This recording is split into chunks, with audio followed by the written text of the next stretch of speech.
What's up, you guys? This is Adam Gillespie with Rents and Sweaty Cavs coming at you with yet another video. And I've got right here in this article the DCU movie and TV show slate as released by James Gunn. And we're going to talk about it real quick because it's really bad. It's really bad. It's not looking very good. I think after I go through all this stuff, you guys will all agree with me that the concerns I had and many other people had about James Gunn taking over the DC universe are well warranted. Because as we know, James Gunn does not like traditional heroes. He's much more interested in these eclectic, lesser-known groups and characters, and he's willing to sacrifice good stories with the traditional heroes that everyone wants to see for the sake of propping up these eclectic characters. That being said, let's go ahead and get into this. The first DCU movie that he's going to release that's not connected to the previous Snyderverse stories, meaning that it's not going to be connected to Shazam, Aquaman 2, The Flash, or Blue Beetle, is a movie called Superman Legacy. Now, I don't know how he's going to make this work, because if you look at the word legacy, it's typically something that you leave behind.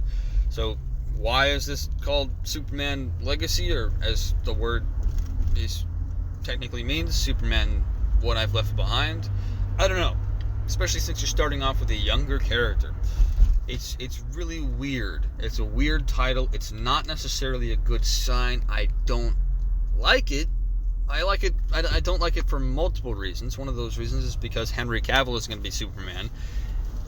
And yet it sounds like he's keeping all these other different characters, all these other different actors who are part of the Snyderverse. It seems like he really only had it out for Henry Cavill, and I'm not a fan of that. And I don't know if I'm going to like this movie. He's going to have to work really hard to prove that he really likes the Superman IP and just desperately wanted to make his own story without Henry Cavill in it. He's going to have to work very hard to make fans of any stipulation, any market group, think that this is something that they want to see. He's going to have to work his butt off to prove that this is what the fans want. The Authority. For those of you who don't know who the Authority are, you're totally fine for not knowing who the Authority are. The Authority is an eclectic group of heroes that's basically a knockoff Justice League with a gay Superman and Batman, and they're not afraid to kill people, okay? That's the whole premise of the Authority. That's it. Really pointless. The Brave and the Bold, a Batman movie, but not just a Batman movie. It's a Batman and Robin movie, but not just a Batman and Robin movie. It's a Batman and Robin movie where the Robin is Damian Wayne, meaning that this version of Batman is probably in his mid-40s, meaning that we're going to get a 20-something Superman and a 40-something Batman, which separates everything in a ridiculous light. It also means that we're not going to get to see the growth and adventures of Batman and Dick Grayson Robin, or Batman and Jason Todd Robin, or Batman and Tim Drake Robin, or Batman and any of the Robins plus Batgirl Barbara Gordon, or Batman and any of the Robins plus Barbara Gordon plus Stephanie Brown. Spoiler. That's her name. I'm not saying spoiler. I'm saying that her name is Spoiler. We're not going to get any of that. We're just going to skip right to the child he had with Talia al Ghul after she drugged and raped him. That nobody's a fan of because nobody likes Damian Wayne. Because he's just an annoying little brat. Again, and the only reason why they're starting with Damian Wayne is because it's the Robin that James Gunn likes. That's not a good sign. Supergirl, Woman of Tomorrow, a title that should have gone to Superman. Superman, Man of Tomorrow. Or just call it Man of Tomorrow. That's all you gotta do. But Superman, Woman of Tomorrow is going to be a movie inspired by the Tom King Woman of Tomorrow run, which is a terrible run in the comics. Tom King is also the guy who cucked out Batman. And did the whole run behind the gay Superman. Superman's son being gay. And yes, I'm going to refer to him as gay, not bisexual, because once you go a certain way in the comics, they're never going to let you go back. So he's not bisexual, he's gay. They just haven't announced it yet. Swamp Thing. The only thing that I think that I would trust James Gunn to do, because it's a horror fantasy. And I think that he could make it work. But again, Why are you introducing Swamp Thing in your first phase of the DCU? It doesn't make much sense to me. Those are my basic thoughts on the movies that are coming out. Which, again, if we've tracked with the movies, that means that the movies are introducing, as main Justice Leaguers, a young Superman and a middle-aged Batman. Not great. You're not really sparking that much intrigue into the coming stories that you're going to be doing. There's not even a mention of a Justice League existing in any of these stories. There's not. Meaning that there's these other eclectic superhero groups out there that have already formed prior to the Justice League, which is fine if you're going to do the Justice Society of America, because that came in the 1930s, 1940s during World War II and onward. But you're really going to say that the Justice League didn't come before the Authority? That's stupid. And you've got the two series that are going to be coming out prior to the Superman movie, which is Creature Commandos and Waller. Creature Commandos being a show that's basically a knockoff Suicide Squad. And Waller, which is a spin-off of a spin-off, which is a spin-off of a sequel to another movie. A spin-off of a spin-off. Yeah, it's a spin-off of Peacemaker, and Peacemaker is a spin-off of a sequel. And that sequel is a sequel to the original Suicide Squad movie, where Jared Leto was cast as Joker. Oh dear Lord, why did they do that? Why did they do that? It's a terrible decision. Never cast Jared Leto again. That was one of the only times that people were like looking at the trailer and going, "That's not a good look," and they were right. So that's not confidence boosting. Again, those two shows are basically just Suicide Squad spin-offs and knockoffs of his wife's show. Two things connected to his wife's show. So he's got a lot of favoritism. Booster Gold. I don't have a problem with this necessarily. I think this is a character that James Gunn could actually make work. Booster Gold is an interesting character from the comics. I do like him. However, I wouldn't necessarily introduce him in the first phase of your new DCU movie slate. Lanterns. A buddy cop storyline between Jon Stewart and Hal Jordan. Possibly one of the only things in this list that I'm going to be looking forward to seeing the outcome of, because I do like the Green Lanterns, and Jon Stewart is my favorite Green Lantern. And I would love to see a Green Lantern movie or TV show where they legitimately give these characters good stories. I am one of the only people, I think, who actually enjoyed the Green Lantern movie from 2006, despite the fact that it's absolute trash. I still like it. I still like the basic theme of the story, but I think it was rushed and bad. And I really hope they don't do the same garbage with this new series. I hope that they're able to make it work, and I hope they don't just make it some sort of weird True Detective storyline that doesn't make any sense at all. And then there's Paradise Lost, which I believe is the last thing on this list, which is basically just a Game of Thrones for Themyscira. For those of you who don't know, Themyscira is an island exclusively inhabited by the female Amazonians. Probably meaning that the entire premise of this show is a bunch of lesbians are going to be having sex with each other and killing each other. Or luring men in to have sex with the men from these pirate ships and then killing the men like Black Widows do with their other spider husbands. It's not going to be interesting. I can already tell you that right now.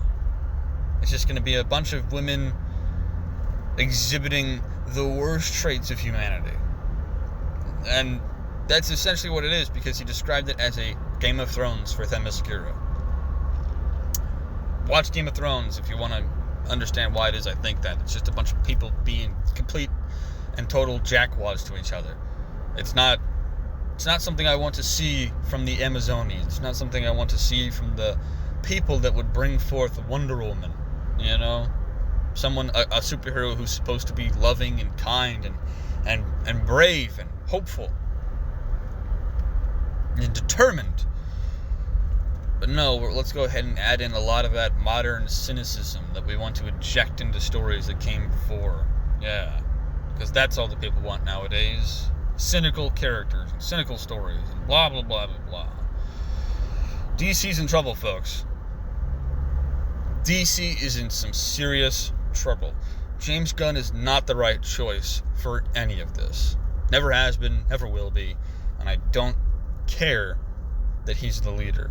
I think that it's going to drive this stuff into the ground even further than it already has been, and I honestly think that if they would have just stuck with what was going on with the Snyderverse, as bad as some of those movies were, they probably could have made a lot more money than if they were to reboot the entire franchise again and hope for the best.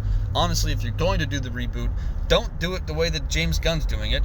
Do it with the DC Animated Universe TV shows like Batman the Animated Series, Superman the Animated Series, Justice League Unlimited, Static Shock, The Zeta Project, Batman Beyond, and several others that I'm probably missing, because I do forget at least one every single time that I talk about this.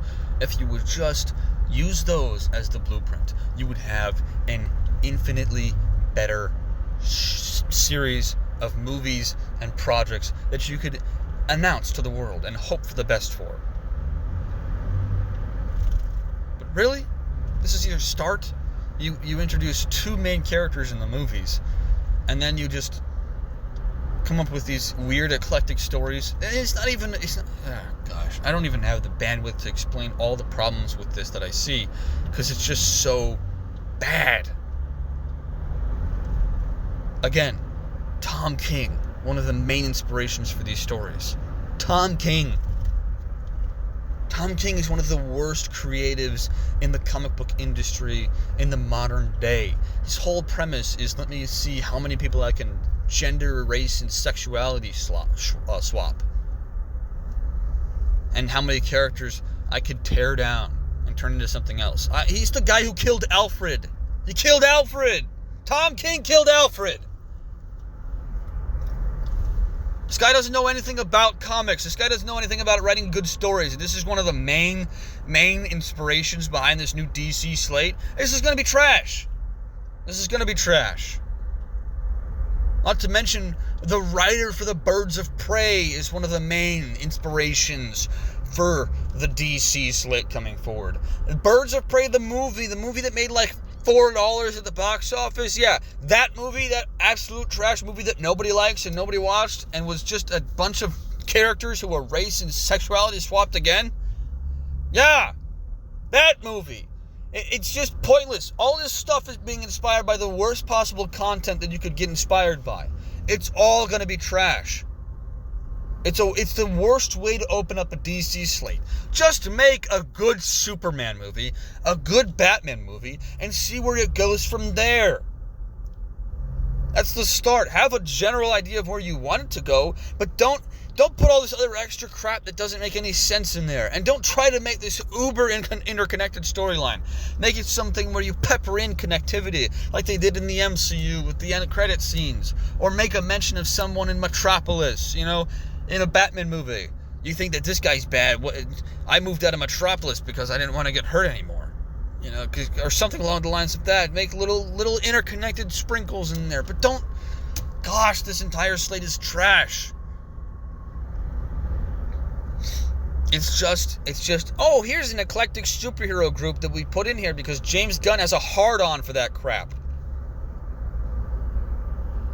Seriously, just get over it. It's James Gunn's quite possibly the worst person you could have gotten to run this. I mean, maybe not the worst, but the fact that he's going to put precedence over these eclectic heroes in sacrifice of the heroes that everyone actually wants to see, it doesn't look good. It just looks like it's going to be a problem. It just looks like he's going to commit the worst sin in the DC slate, and that is, I'm going to do what I want, even if it causes everything else to get ran into the ground because of it. It's bothersome to see this, and I wish it wasn't the case. I wish I could look at this and go, I'm really hopeful, but I'm not, because I've seen this happen time and time again. And they just fired somebody else because they claimed that he wanted too much control over this or that. It's just annoying. It's bad. these movies, these TV shows, they don't sound like they're going to work. I want to be proven wrong, and if I am, great. But so far, I'm not. That's going to do it, though, for this video. If you guys enjoyed it, make sure to leave a like, comment down below your thoughts, share this video out there with your friends, subscribe and hit that bell notification icon so you don't miss a single video that I upload, and check me out on all my different socials. I'll leave links to those in the description below. I hope you guys have a great day and a great rest of the week.